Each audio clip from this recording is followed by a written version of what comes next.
Hai sahabat asik film, semoga kabarnya sehat walafiat dan rezekinya lancar ya. Oke, pada video kali ini Mimin akan mengajak untuk berpetualang yang tentunya akan menghibur kegalauan kalian. Oke, Mimin akan menceritakan sebuah film yang sangat seru sekali. Dan tak lupa Mimin ingatkan untuk membuat kopi dan duduk senyaman mungkin agar hati dan pikiran terasa lebih nyaman. Oke, film ini berjudul The Giant Dragon. Dikisahkan seorang pria yang telah mengikuti peperangan sebagai prajurit tingkat bawah hingga diremehkan oleh para pejabat kerajaan. Namun akhirnya benar-benar epik dan di luar dugaan. Jadi tanpa lama-lama lagi, mari kita tonton.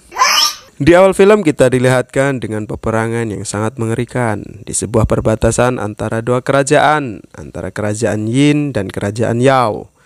Kerajaan Yin yang disebut sebagai kerajaan yang mewakili kegelapan, ingin menguasai dan menjajah seluruh daratan. Dan sedangkan kerajaan Yao ingin menjaga keseimbangan dan perdamaian. Kerajaan Yao dianugerahi seorang jenderal yang bernama Jianling, yang dianugerahi kekuatan naga biru yang dari dulu telah turun-temurun memilih keluarga Ling sebagai wadah dari naga tersebut. Saat Jenderal Jianling menerjang dan memasuki peperangan, kerajaan Yin dengan mudahnya dihabisi olehnya. Strategi perisai pun digunakan untuk mengeblok serangan panah yang diluncurkan oleh kerajaan Yin. Namun situasi sangatlah buruk saat ketika pasukan elit kerajaan Yin mulai ikut parti dalam peperangan. Dan salah satu di antara pasukan elit tersebut memanggil naga tanah yang buas dan tanpa waktu lama mengobrak-abrik pasukan negara Yao. Kemudian Jenderal Jianling mengeluarkan kekuatan naga birunya yang dari awal masih dipendam hingga naga tanah pun dapat dibabat habis oleh dirinya. Namun masalah belum selesai di situ karena masih ada pasukan elit lain yang memiliki kekuatan super cepat seperti ninja dan ada yang memiliki daya hancur yang sangat tinggi. Dengan ini konsentrasi Jenderal Jianling harus terpecah karena dia sontak harus membantu pasukannya yang kewalahan. Dan dengan liciknya situasi ini dimanfaatkan oleh pasukan elit musuh untuk menyerang Jenderal Jianling sehingga dia terkena gigitan salah satu naga tanah dan terluka parah. Kondisi sangatlah buruk. Jenderal Jianling dengan keadaan sekaratnya ditemui oleh pasukan tingkat bawah yang bernama Liu. Liu berusaha menolongnya. Dengan itulah Jianling tanpa pikir panjang langsung mentransfer inti kekuatan dari naga biru terhadap dirinya dan menyuruh dirinya untuk pergi ke ibu kota menemui adiknya yang bernama Jenderal Xuanling. Dengan perasaan bingung dan bimbang, Liu tanpa pikir panjang langsung berkuda dan menjauhi peperangan, bergegas ke ibu kota untuk menemui Jenderal Xuanling, adik dari Jianling. Di tempat lain di ibu kota ada seorang wanita bertubuh mungil yang sedang berlatih dengan anak buahnya. Wanita itu menyimpan kekuatan yang luar biasa. Ya, wanita itu adalah Jenderal Xuanling, adik dari Jenderal Jianling yang telah gugur di medan perang. Singkatnya, Liu telah tiba di ibu kota dan sedang menyantap makanan dan melepas lelah. Tak lama kemudian, dia menyadari kedatangan Jenderal Xuanling yang sedang belusukan di kota tersebut. Dengan tanpa basa-basi, Liu langsung menghampirinya dan menunjukkan bahwa dirinya telah diberi amanah oleh Jianling untuk menemui dirinya. Dengan begitu, Jenderal Xuanling langsung mengajak Liu ke kediamannya. Di situ, Xuanling langsung melepas kekuatan naga biru yang ada dalam diri Liu, yang ternyata berwujud seekor naga kecil berwarna biru. Xuanling langsung hormat karena dari dulu keluarga Ling sudah dipilih oleh naga biru. Liu hanya bisa bingung melihat hal tersebut. Namun dengan sendirinya naga biru tersebut masuk kembali ke dalam diri Liu. Kemudian Xuanling mengajak Liu pergi ke ruang bawah tanah. Di situ Liu menjelaskan bahwa naga biru berubah wujud menjadi kecil karena dalam keadaan terluka pada saat berperang bersama kakaknya dan masih dalam proses pemulihan. Xuanling lalu menunjukkan bahwa di ruangan tersebut terdapat batu sakti yang dipercaya dapat memanggil naga biru. Namun tak disangka-sangka bahwa naga biru enggan keluar dari dalam tubuh Liu. Xuanling pun heran karena dari dulu naga biru hanya mau dan percaya terhadap keluarga Ling untuk ditempati dan menggunakan kekuatannya. Kemudian Xuanling pun menyuruh Liu untuk beristirahat di dalam kamar. Liu pun mencoba mengeluarkan naga biru dari dalam tubuhnya. Tak disangka pun berhasil. Kemudian mereka mencoba untuk berinteraksi satu sama lain, yang pada aslinya Liu tidak paham akan gerak-gerik dan percakapan dari sang naga biru. Pada keesokan harinya, para petinggi kerajaan Yao sedang mengadakan rapat di depan sang kaisar, membahas tentang gugurnya Jenderal Jianling dan naga biru yang telah hilang dalam peperangan di perbatasan. Dan salah satu dari menteri mengusulkan untuk menghindari konflik atau berdamai. Namun usulan itu pun ditolak oleh beberapa menteri lainnya. Di tengah-tengah perdebatan yang berlangsung, datanglah Jenderal Xuanling. Dia mengatakan bahwa kakaknya mungkin telah meninggal, namun naga biru tidak hilang dan telah memilih inang yang baru. Para menteri pun bertanya, siapakah yang telah dipilih oleh naga biru untuk menjadi inangnya? Xuanling menjawab, dia adalah bawahan kakakku, dia adalah prajurit perbatasan. Sontak pun para menteri mengejek. Menteri pun beranggapan bahwa naga biru hanya dapat dikontrol oleh keluarga Ling dan tidak mungkin dikuasai oleh prajurit kecil seperti Liu. Para menteri khawatir Liu akan mengacaukan semuanya. Namun Xuanling meyakinkan sang kaisar untuk tetap berperang melawan kerajaan Yao. Sang kaisar pun setuju dan menyuruh Xuanling berangkat ke perbatasan sekarang itu juga. Dengan tanpa basa-basi, Xuanling pun menemui Liu dan mengajak berangkat ke perbatasan pada saat itu juga.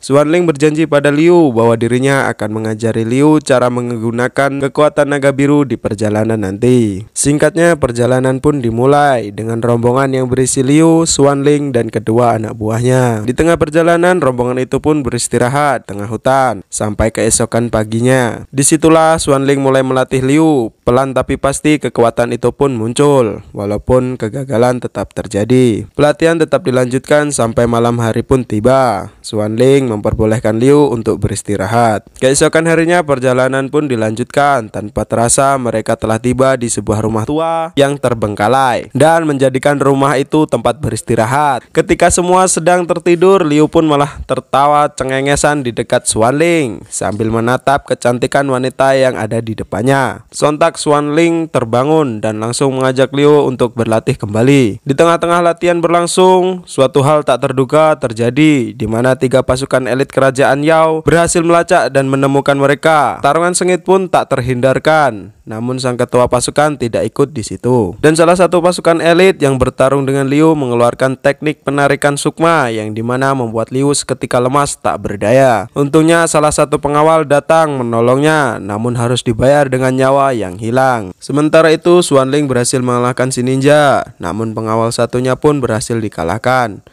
Melihat hal itu, Xuanling langsung menghabisi musuh dengan pedang naga biru ciri khas keluarga Ling. Sekarang tinggal Liu dan Xuanling yang tersisa. Tak lama dari itu, Liu pun pingsan dan setelah beberapa saat kemudian dia sadar dan panik melihat semua kawan-kawannya sudah tergeletak tak bernyawa. Disitulah terjadi percekcokan antara Liu dan Xuanling, di mana Liu mengajak Xuanling untuk mundur saja karena dia pun tak yakin akan mengalahkan kerajaan Ying dalam kondisi belum matang menguasai kekuatan naga biru. Namun Xuanling pun marah karena dia beranggapan Liu telah menyia-nyiakan kesempatan yang diberikan kakaknya dan sekaligus tak menghargai pengorbanan teman-temannya yang telah berkorban nyawa untuk melindungi dirinya. Tak lama dari itu Xuanling tiba-tiba pingsan. Ternyata Xuanling terkena sayatan yang cukup dalam pada saat pertempuran tadi. Liu pun merawatnya hingga keesokan paginya pun tiba. Hari pun berlalu hingga malam pun tiba. Terlihat Xuanling dan Liu sudah membaik. Mereka pun berbicara dari hati ke hati. Di situ Xuanling sudah berhenti memaksa Liu untuk bertarung dan menguasai kekuatan naga biru. Mendengar itu Liu senang, akhirnya Xuanling mengerti. Namun Liu juga merasa sedih saat mengingat perjalanan mereka dan perjuangan mereka yang telah mereka lalui. Hingga singkat waktu pagi pun tiba. Liu pun tersadar bahwa Xuanling sudah tidak ada ketika ia bangun. Liu pun paham kemana perginya Xuanling, yang sudah pasti adik sang jenderal pasti pergi ke perbatasan di mana telah dikuasai oleh pasukan elit kerajaan Yin. Dan benar saja Xuanling sudah sampai di perbatasan, langsung disambut oleh musuh-musuhnya. Namun dengan mudahnya Xuanling mengalahkan mereka semua, yang pada akhirnya ketua pasukan elit pun datang dan membuat pertarungan semakin sengit. Sang ketua mengeluarkan jurus bayangan, namun hebatnya itu belum cukup untuk membuat Xuanling bertekuk lutut di hadapan sang raja pasukan elit tersebut. Dengan terpaksa sang ketua pun mengeluarkan jurus pamungkasnya dan merubah menjadi raksasa dengan daya hancur yang lebih kuat. Hingga akhirnya Xuanling terpojok dan Liu pun datang untuk membantu. Tapi dengan mudahnya mereka berdua dipentalkan. Xuanling yang lebih terlatih dari Liu segera bangkit dan menerjang kembali. Namun tanpa disadari, sang ketua mengelabui Xuanling dan merubah wujudnya menjadi kecil dan muncul di belakang Xuanling dan menusukkan pedangnya hingga tak tertolong lagi. Liu hanya bisa diam dan kaget melihat itu semua.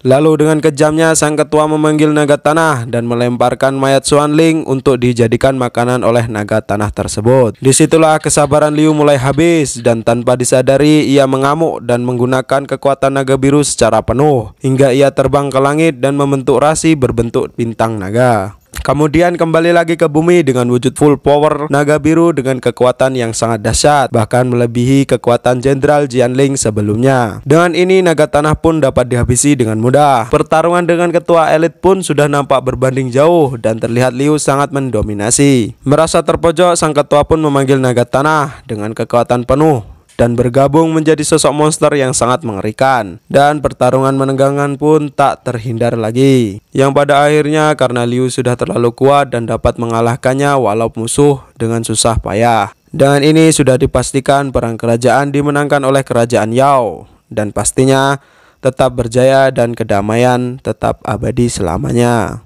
Liu pun menggendong Xuanling untuk dibawa kembali ke kota, dan film pun berakhir.